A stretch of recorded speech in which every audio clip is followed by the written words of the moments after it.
Hi again, it's Carson from Guys with Games, and this is Lesson 8 in our 20-part series on grammar, the tenses. To skip ahead to one of these chapters, view the timestamps in the description. Let's start by setting up the whiteboard to help our students understand. You'll need a timeline, represented here by blue arrows and labeled past, present, and future. You'll also need a small legend with 2 marks that indicate whether we're speaking about a point in time or a period of time. This legend may need some extra explanation for your students, but for us we can move on to simple tenses, which speak about things at a point in time. So let's move our point in time to the present and look at simple present tense. What you'll see next is a list of the tenses and the conjugation rules for each tense. So for example, with simple present sentences, if the subject is a he, she, it, or a name, we need to add s, es, or ies to the verb to create agreement. If we move our point in time to the past, we can look at simple past. The normal rule here is to add ed to the verb. But as we mentioned in our verbs video, there are things called irregular verbs that do not follow this rule. You need a simple past version there, which on the list would be the second form of the verb. For simple future, there are actually 2 ways to conjugate things here. One would be going to, and the other will, plus the verb. We'll explore this more in the future, but right now let's move on to continuous tenses, which speak about things over a period of time.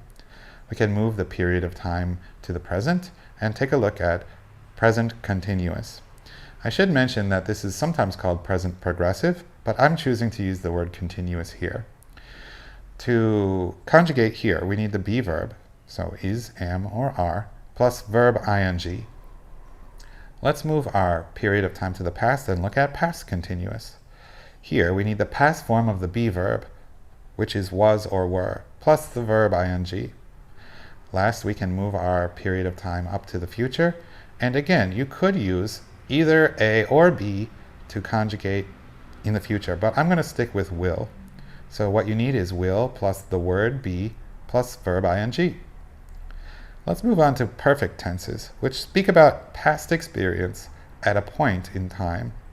If we put that point in time at the present, we will call this present perfect.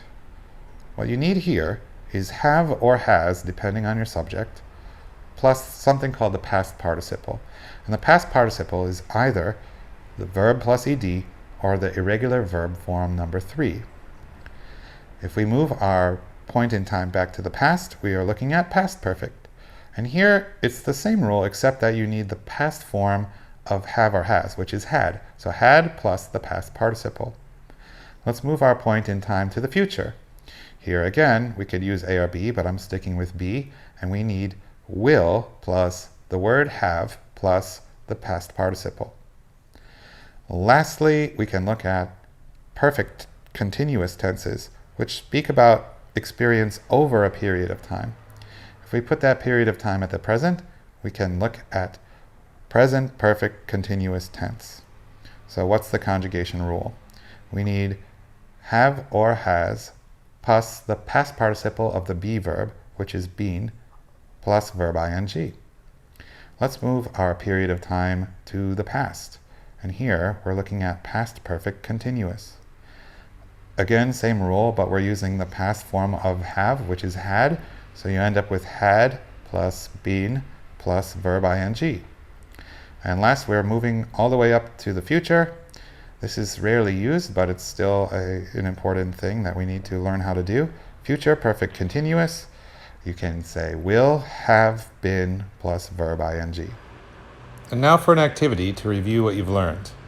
It's a role-playing game, basically, something similar to D&D, but all role-playing games essentially is the same thing. We're going to be using dice to allow our students to try to perform some action. And the actions that they're going to try to do is just combat actions. They're going to try to kill some monster. So we draw a monster on the board and we give it some hit points. Hit points, if you don't know, is basically points of life. The students will know this, I think, if they're at all familiar with any video game with HP. You're going to also draw little figures on the board and let the students assign their name to one of these figures. And those are the people who are fighting the monster. So if we take a look at the board here, we can see we have all the 12 tenses on the board. Now, I've numbered them 1 through 12 in the order that I typically teach them. So like, for example, the first tense that my students are exposed to is simple present tense. So you can order it whatever way you want, but this is the way that I've chosen to do it.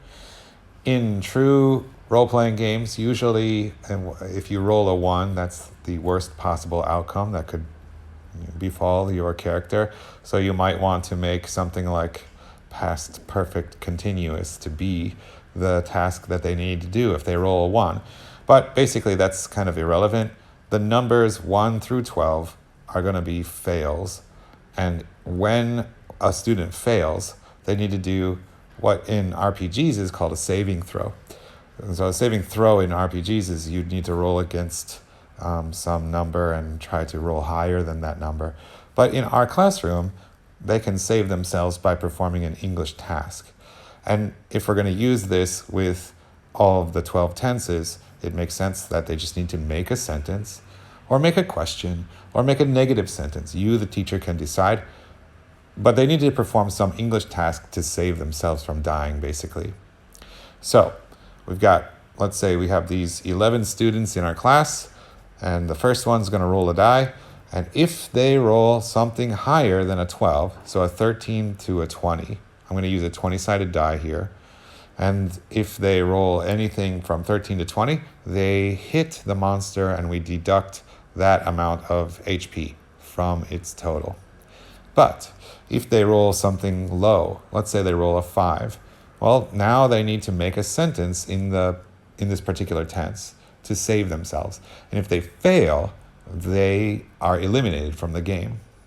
One other thing that I like to add in this game is that if someone rolls a 20, a natural 20, then they can choose. They can choose if they want to hit the monster for 20 hit points, or they can revive one of their fallen classmates.